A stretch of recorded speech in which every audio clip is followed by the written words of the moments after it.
Hello viewers, मैं हूं सरताज sir और आप देख रहे हैं सरताज सर की क्लास। तो भाई साहब, आज है हमारी 30 दिनों की फ्रेजेस की क्लास का 27वां दिन और आज के दिन मैं आपको लेट शब्द से बनने वाले अंग्रेजी के कमाल कमाल के 10 फ्रेजेस सिखाऊंगा। वैसे भी लेट को लेकर लोगों को कंफ्यूजन रहती है कि इसका क्या क्या मतलब होता है। आज आपको पता चल जाएगा कि लेट के साथ वर्ड्स जोड़कर नए नए मतलब बनाए जा सकते हैं, उनका यूज भी पता चलेगा। सही है। अब लेट से बनने वाले ऐसे कमाल कमाल के 10 इंग्लिश के फ्रेजेस उनकी हिंदी मीनिंग के साथ सीखने के लिए इस वीडियो को अंत तक जरूर देखिएगा। आगे बढ़ने से पहले चैनल को सब्सक्राइब कर दीजिए, सब्सक्रिप्शन बटन के बराबर में बेल आइकन को उसको दबा दीजिए ताकि रोज आने वाली वीडियोस के नोटिफिकेशंस आपको बिल्कुल टाइम पर मिल जाए। गाइस, आगे बढ़ने से पहले मैं आपको बताना चाहता हूं एक कमाल की इंग्लिश ग्रामर की बुक के बारे में जिसका नाम है अग्रवाल एग्जाम कार्ड की easy to learn general English. इस बुक को आप इस्तेमाल कर सकते हैं किसी प्रकार के कॉम्पिटिटिव एग्जाम्स में आने वाली इंग्लिश के लिए। अब यही बुक क्यों? वो इसलिए क्योंकि इसमें ग्रामर के हर एक टॉपिक को डीपली कवर किया गया है, चाहे वो छोटे से छोटा टॉपिक हो या बड़े से बड़ा टॉपिक हो। और अगर बात करें रीअरेंजमेंट की या फिर जंबल वर्ड्स की, तो ये सारी चीजें अंग्रेजी ग्रामर में बहुत ज्यादा महत्वपूर्ण होती हैं और बहुत मुश्किल भी होती हैं। लेकिन ये सारी चीजें प्लस मैंने बताया हर एक चीज छोटी छोटी या बड़ी से बड़ी इस बुक के अंदर डीपली समझाई गई है। इस बुक की लैंग्वेज बिलिंगुअल है, यानी कि इसमें हिंदी और अंग्रेजी दोनों भाषाओं में टॉपिक को समझाया गया है, तो इसीलिए इसकी भाषा एकदम इजी टू अंडरस्टैंड है, आसानी से आप समझ सकते हैं। इस बुक के अंदर आपको मिलेंगे 600 से भी ज्यादा ऐसे ग्रामेटिकल रूल्स जिनके जरिए आप ये जान पाएंगे कि किस प्रकार किसी भी ग्रामर वाले क्वेश्चन को क्रैक किया जाता है। इसमें आपको 1500 से भी ज्यादा ऐसे एग्जांपल्स मिल जाएंगे जिनके जरिए आप समझ पाएंगे कि किसी क्वेश्चन का पैटर्न क्या होता है और उसको किस तरह से क्रैक करना है, वो भी उनके सॉल्यूशन के साथ, यानी इसमें सॉल्यूशंस भी हैं। और तो और इसमें आपको मिल जाएंगे 4000 से भी ज्यादा ऐसे क्वेश्चंस जो पिछले सालों के कॉम्पिटिटिव एग्जाम्स में आने वाली इंग्लिश में पूछे गए थे। तो अब आपको इधर उधर तलाशने की जरूरत नहीं है कि 2005 में कौन सा क्वेश्चन आया था, 2016 में कौन सा आया था, 1990 में कौन सा आया था, वो सब आपको इसमें मिल जाएगा, वो भी उनके सॉल्यूशन के साथ। तो अगर आप कर रहे हैं किसी प्रकार के कॉम्पिटिटिव एग्जाम्स की तैयारी, चाहे एसएससी, यूपीएससी, एनडीए जैसे कि आर्मी, नेवी, एयरफोर्स, या आपको लेना है किसी बड़े कोर्स में एडमिशन जिसके लिए आपको एक एंट्रेंस एग्जाम देना है, तो किसी प्रकार के एंट्रेंस एग्जाम्स में आने वाली इंग्लिश की तैयारी के लिए एक ही नाम याद रखना, अग्रवाल एग्जाम कार्ड की easy to learn journal English. इस बुक को खरीदने के लिए लिंक मैंने वीडियो के डिस्क्रिप्शन बॉक्स में दिया हुआ है, वहां जाकर आप इसे परचेज कर सकते हैं क्योंकि पेपर इसमें से पक्का फंसेगा। तो चलेगा, शुरुआत करते हैं इस वीडियो की। आज के दिन मैं आपको सिखाता हूं लेट शब्द से बने अंग्रेजी के कमाल कमाल के 10 फ्रेजेस उनकी हिंदी मीनिंग के साथ, और दो एग्जांपल भी दूंगा। लेकिन पहले लेट की तीनों फॉर्म जान लेते हैं, कभी कंफ्यूजन हो जाए। लगाओ जी, ओहो, लेट की तीनों फॉर्म्स एक जैसी होती हैं, आए है ऐसी सारी होने लगे तो क्या इंग्लिश कितनी आसान हो जाए, लेकिन ऐसा ही नहीं होता। बस लेट की तीनों फॉर्म्स एक जैसी होती हैं, लेट लेट लेट, तीनों को लेट ही बोलते हैं। चलो सही है, हो गया। आओ अब एक एक करके लेट के ऊपर 10 फ्रेजेस बनाते हैं। पहला वाला है let someone know. Let someone know. अब भैया समवन में समवन ही नहीं लिखना है, कुछ लिखना है। आई मीन क्या लिखना है वो मैं आपको बताऊंगा। पहले इसकी हिंदी सुनो। इसकी हिंदी है पता चलने दो, पता चलने दो। अब किसको पता चलने दो? उसका नाम इस समवन की जगह लिखा जाएगा। मुझे पता चलने दो, पापा को पता चलने दो, मम्मी को पता चलने दो, तो मम्मी पापा ऑब्जेक्टिव केस में लिखे जाएंगे समवन की जगह। जैसे मुझे कहना है पापा को स्कूल के बारे में पता चलने दो, उन्हें पता तो चले कैसा स्कूल है ये, पापा को स्कूल के बारे में पता चलने दो, तो इंग्लिश होगी let father know about the school. Let father know about the school. तो देखो लेट और नो के बीच में जो संबंध था वहां फादर आ गए। Let father know about the school. या फिर जैसे मुझे कहना है मुझे रानी के बारे में पता चलने दो, क्या बात है रानी कैसी लड़की है मैं जानना चाहता हूं, मुझे रानी के बारे में पता चलने दो, तो इंग्लिश होगी let me know about Rani. Let me know about Rani. तो इस तरह से आप किसी का भी नाम लिख के इसका यूज कर सकते हैं। बढ़िया है ये। आओ अब नेक्स्ट वाला देखें। और भैया नेक्स्ट वाला है लेट्स सी। लेट्स सी, और ये ऐसा फ्रेज है भैया, इसका यूज तो आम भाषा में डेली करते हैं लोग। लेट्स सी फिल्मों में भी होता है। लेट्स सी का हिंदी में मतलब होता है देखते हैं। देखते हैं, अरे देखते हैं क्या होता है, अरे देखते हैं क्या आगे क्या मसला होता है, सो देखते हैं। चलो इस पर 2 एग्जांपल्स लेते हैं। जैसे मुझे कहना है देखते हैं क्या होता है, अभी सब्र करो, अभी लड़ने की जरूरत नहीं है, अभी आगे बताएंगे उसे। देखते हैं क्या होता है, सो देखते हैं क्या होता है। Let's see what happens. Let's see, देखते हैं क्या होता है, व्हाट हैपेंस, या फिर जैसे मुझे कहना है देखते हैं वो आता है या नहीं आता है। हाँ, अभी थोड़ी कुछ है, पहले एक्शन लेंगे बाद में फोड़ेंगे, उससे पहले देखें, देखते हैं वह आता है या नहीं आता है। तो इंग्लिश होगी let's see if he comes और नॉट, लेट्स सी देखते हैं, इफ अगर या कि ही कम्स और नॉट वह आता है या नहीं आता है। तो लेट्स सी, चलो देखते हैं आपको ये वीडियो से क्या सीखने को मिलता है क्या नहीं मिलता है, एंड में पता चलेगा। सही है, लेट्स सी। आओ अब नेक्स्ट वाला देखें, और भैया नेक्स्ट वाला है let's shake on it, let's shake on it. बड़ी मुश्किल में मुंह से निकला, मैं तो सोच रहा था निकलेगा नहीं निकलेगा। लेट्स शेक ऑन इट का हिंदी में मतलब होता है चलो मान जाते हैं, चलो मान जाते हैं। ये भी डेली लाइफ में आप इसका यूज कर सकते हैं। जैसे मुझे कहना है चलो मान जाते हैं हम 500 रुपए देंगे, बस खुश, अब इससे ज्यादा प्लीज नहीं देंगे, चलो मान जाते हैं हम 500 रुपए देंगे। तो इंग्लिश होगी let's shake on it, will pay 500 rupees, will pay, हम पे करेंगे 500 रुपीज, चलो मान जाते हैं। या फिर जैसे मुझे कहना है चलो मान जाते हैं मोबाइल तुम्हारा हुआ, जाओ ऐस करो घूमो फिरो, चलो मान जाते हैं, जितनी कीमत पे तुमने कहा लाओ पैसे दो, मोबाइल तुम्हारा हुआ। तो इंग्लिश होगी let's shake on it, the mobile is yours.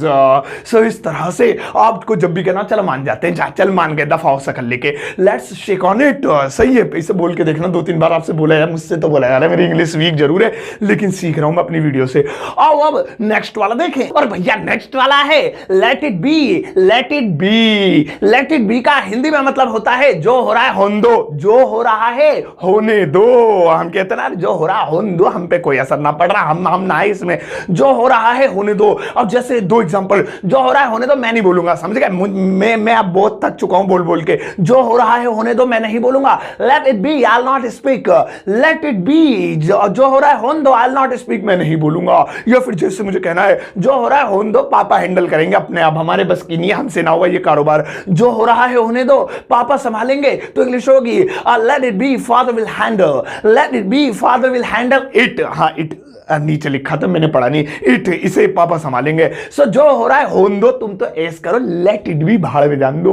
आओ अब नेक्स्ट वाला देखें, और भैया नेक्स्ट वाला है let dash in, let dash in. अब इस डैश में क्या आएगा अभी बताऊंगा, पहले इसकी हिंदी सुनो। लेट डैश इनका यानी लेट इनका हिंदी में मतलब होता है अंदर आने दो, अंदर आने दो। अब जिस चीज को अंदर आने दो कहा जा रहा है कि इसे अंदर आने दो, उस चीज का नाम उस डैश में भरा जाएगा। और 2 एग्जांपल ले लेते हैं, जैसे अबे खिड़की खोल दो, ठंडी हवा अंदर आने दो, ठंडी हवा नहीं आ रही है, गर्मी हो गई है, अब पता जून जुलाई आने वाली है, खिड़की खोल दो, ठंडी हवा अंदर आने दो। सो इंग्लिश होगी open the window and let the cold wind come in. ओए बोल दिया मैंने एक ही सांस में, ओपन द विंडो, खिड़की खोल दो, एंड और लेट द कोल्ड विंड कम। अब देखिए द कोल्ड विंड, जो हवा थी वो बीच में लिख दी डैश में, इन कम इन, अंदर आने दो। या फिर जैसे मुझे कहना अरे दरवाजा खोलो यार, मुझे कमरे के अंदर आने दो, दरवाजा खोलो, मुझे कमरे के अंदर आने दो। तो इंग्लिश होगी open the door, let me come in the room. Open the door, दरवाजा खोलो, लेट मी कम या इन द रूम, कमरे के अंदर आने दो। तो इस तरह से लेट इन का मतलब होता है अंदर आने देना। सही है, बढ़िया। आइए आओ अब नेक्स्ट वाला देखें, और भैया नेक्स्ट वाला है लेट डैश ऑन, यानी कि लेट ऑन। डैश में क्या भरा जाएगा अभी हम आपको बताएंगे, रिलैक्स हो जाओ। इसका हिंदी में मतलब होता है खुलासा करना, खुलासा करना, रिवील करना, किस चीज को खुलासा करना। जैसे मुझे कहना प्लान का, और जिस चीज का खुलासा करना है वो डैश में भरा जाएगा। मैं ये बताना भूल गया। आओ 2 एग्जांपल लेते हैं, जैसे प्लान का खुलासा मत करो, ठीक है, अभी इसे सीक्रेट रखो, किसी को बताना नहीं है, प्लान है हमारा, प्लान का खुलासा मत करो। तो इंग्लिश होगी don't let the plan on, don't मत करो, लेट द प्लान ऑन। अब जो प्लान था वो बीच में आ गया, डैश में आ गया, और वो लेट और ऑन आगे पीछे लग गए। या फिर जैसे मुझे कहना अरे भाई साहब वो इस न्यूज का खुलासा टीवी पे करेगा, देखिए नंगा कर देगा सारे पॉलिटिशियंस को, वह इस खबर का खुलासा टीवी पर करेगा। तो इंग्लिश होगी he will let the news on the TV, he will let the news या let this news on the TV। तो इस तरह से आप let on मतलब खुलासा करना यूज कर सकते हैं। बढ़िया ही, आप इसका डेली लाइफ में यूज करो, मैं तेरा खुलासा कर दूंगा, I'll let you on, इस तरीके से। आओ अब नेक्स्ट वाला देखें, और भैया नेक्स्ट वाला है let down, let down। पहले मैं सोच रहा था इसका मतलब है लेट डाउन, लेट जाऊं, बस इसका ही मतलब है, लेकिन लेट जाऊं नहीं मतलब होता इसका। let down का हिंदी में मतलब होता है दुखी होना, दुखी होना। अब मैं रानी से मिला और मैंने कहा तुम हमेशा मुझे दुखी करती हो, तुम हमेशा मुझे दुखी करती हो, तो इंग्लिश होगी you always let me down, you always, तुम हमेशा लेट मी डाउन, तुम मुझे दुखी करती हो।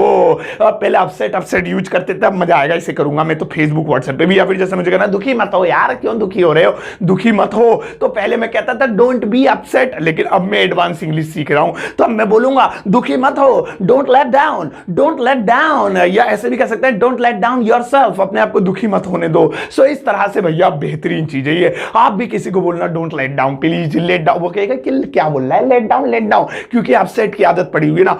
आओ अब नेक्स्ट वाला देखें, और भैया नेक्स्ट वाला है लेट ऑफ, लेट ऑफ। अब इसमें कितने एफ हैं ये देख लेना, कभी बात में दिक्कत हो जाओ। सो लेट ऑफ, इसका हिंदी में मतलब होता है जाने देना, जाने देना। और देखो जाने के लिए इसमें गो फो नहीं लगाना है, ऑफ से ही काम बन जाएगा। दो एग्जांपल लेते, बढ़िया बढ़िया, बहुत मजा आएगा तुम्हें दोनों एग्जांपलों में। जैसे मुझे कहना मैं तुम्हें 2 बजे के बाद जाने दूंगा, अभी नहीं जाने दूंगा, यहीं बैठ जा, थोड़ा तोड़ दूंगा, यहीं बैठ, मैं तुम्हें 2 बजे के बाद जाने दूंगा। अब एक चीज देख लो, लेट और ऑफ के बीच में डैश है, तो इसमें उस बंदे का नाम लिखना है जिसको जाने देना है। सो मैं तुम्हें यू आएगा इसमें, मैं तुम्हें 2 बजे के बाद जाने दूंगा। इंग्लिश होगी I'll let you off after 2 o'clock, I will let you off, let off के बीच में you आ गया, after 2 o'clock 2 बजे के बाद। या फिर जैसे मुझे कहना है पापा मुझे जाने नहीं दे रही है, बैठाल के रख रखा है यहीं बांध के, वह मुझे जाने नहीं दे रही है, रही है कॉन्टिन्यूस टेंस से ing लगेगा, प्रेजेंट कंटिन्यूस ईजे मार वाला। चलो टेंस तो आते हैं मुझे, वह मुझे जाने नहीं दे रही है। सो इंग्लिश होगी she is not letting me of, एक मिनट, लेट में ing लगा के कैसा लग रहा है, गंदा सा, पेट में भी दर्द हो रहा है देख के। So she is not letting me of, वह मुझे जाने नहीं दे रही है। अब तुम खूब सारे बनाओ, मुझे जाने दो, मैं तुम्हें जाने नहीं दूंगा, मैं तुम्हें फोड़ दूंगा, तुम यहीं बैठो, मतलब अलग अलग तरीके से जाने देना। आओ अब नेक्स्ट वाला देखें, और भैया नेक्स्ट वाला है लेट आउट, गेट आउट नहीं, लेट आउट। और इसके हिंदी में 2 मतलब होते हैं, और वो दोनों मतलब है बाहर निकलना या छोड़ना, बाहर निकलना या छोड़ना। एक एक एग्जांपल दोनों पे ले लेते हैं, एक बाहर निकलने पे एक छोड़ने पे। जैसे बच्चे स्कूल से बाहर निकल रहे हैं तो इंग्लिश होगी children are let out from the school, let में ing लगाना पड़ा क्योंकि रहे हैं। या फिर जैसे मुझे कहना है पुलिस चोर को नहीं छोड़ेगी, एक छोड़ने पे लेना है ना, पुलिस चोर को नहीं छोड़ेगी, पकड़ के रखेगी, उसका थोबड़ा तोड़ेगी। सो पुलिस चोर को नहीं छोड़ेगी, इंग्लिश होगी the police will not let out the thief, या लेट द थीफ आउट, ऐसे भी कर सकते हैं, थीफ को बीच में भी लिख सकते हैं। सो इस तरीके से निकलना या छोड़ना या जो भी बाहर निकलना देख लेना अपने आप, बढ़िया है। आओ अब नेक्स्ट वाला देखें, और भैया नेक्स्ट वाला है लेट अप, लेट अप। और इसका मतलब बिल्कुल ही अलग है। लेट अप का हिंदी में मतलब होता है रुकना, स्टॉप होना, रुकना।